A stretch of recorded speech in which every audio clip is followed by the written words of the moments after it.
Okay. So shoulder. So think about shoulder. Same thing as hip. Vexon cave, right? So with the shoulder, think about what we're going to do if we need to get more shoulder flexion, okay? Which direction does it roll and slide in? Well, we know that it rolls up this way, slides backwards. So our glide is going to be posterior capsule. I will tell you that most of my patients have difficulty with posterior capsule mobility. This is a big problem, okay? If they can't do shoulder flexion, or if they can't do external rotation, internal rotation, we're gonna have to make sure that we mobilize the right direction, okay? So once again, with the shoulder, 30, 30, 30-ish, okay? I think your book says 50 degrees of horizontal abduction, but we wanna get it in a position here where she's in a relaxed position here, okay? So I'm gonna come on, can you scoot towards me? Okay, I like to use my body. So I'm gonna come in here, I'm gonna grab the elbow here. Look how nice that is. She's completely relaxed. I have her in this loose pack position here, okay? She's in slight abduction, slight neutral rotation, and a little bit of flexion. I'm gonna come on. Now remember, you have that AC joint in there. The AC joint is a no-no. Just like the ASIS is a no-no, the PSIS, all those, you know, we don't want to mobilize the AC joint, okay? Not for this, at least. Maybe we have to later, but not right now. So I'm gonna come in, I'm gonna find the gap in that shoulder joint, and I'm going to just stabilize here. I'm gonna come in with my hand, okay? Posterior capsule mobilization. So my hand is very close to the joint. I use my web space, okay? I'm gonna use my web space here. I'm coming in, and I'm just gonna do 1, 1, 1, 1, 1, 1, 1, 1, 1. Okay, that's what grade 1. Or 2, 2, 2, 2. And you'll see that I'm not doing this, okay? I'm using my body weight to do it, okay?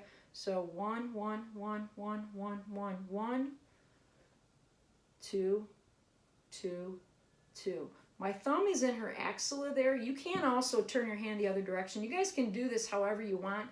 Just be very careful because the thumb is really pokey if I get in there. So I'm really using my web space and just giving myself some leverage here, okay? So 1, 1, 1, 1, 1. So which direction is this gonna help movement with? Anybody, jump in. Flexion? Flexion, yeah. Nice shades, Aileen.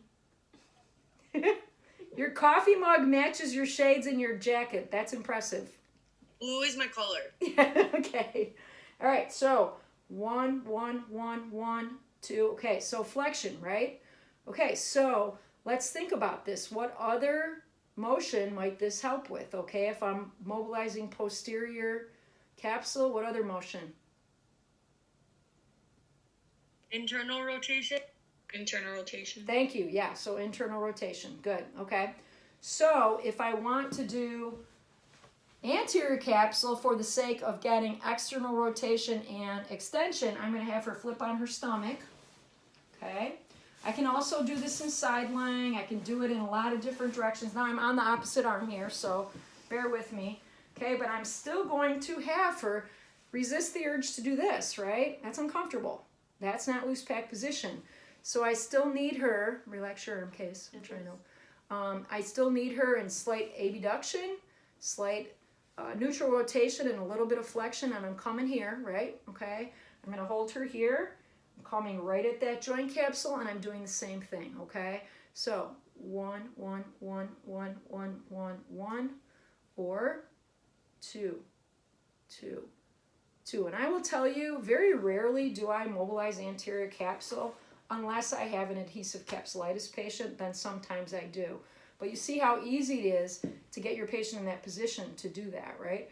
Now, can I also do this in a sideline position? Absolutely. Face your friends. Okay.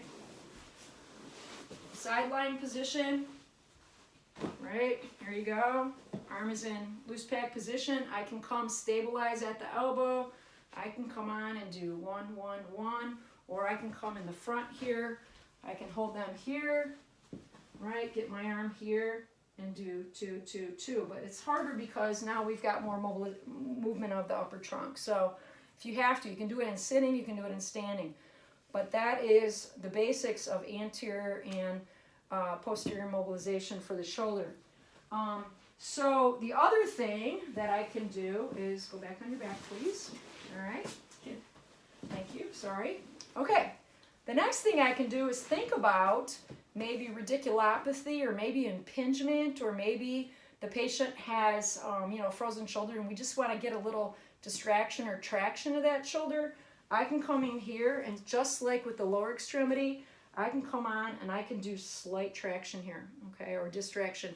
My hands above the lateral and medial epicondyles of the elbow so that I'm not like sliding.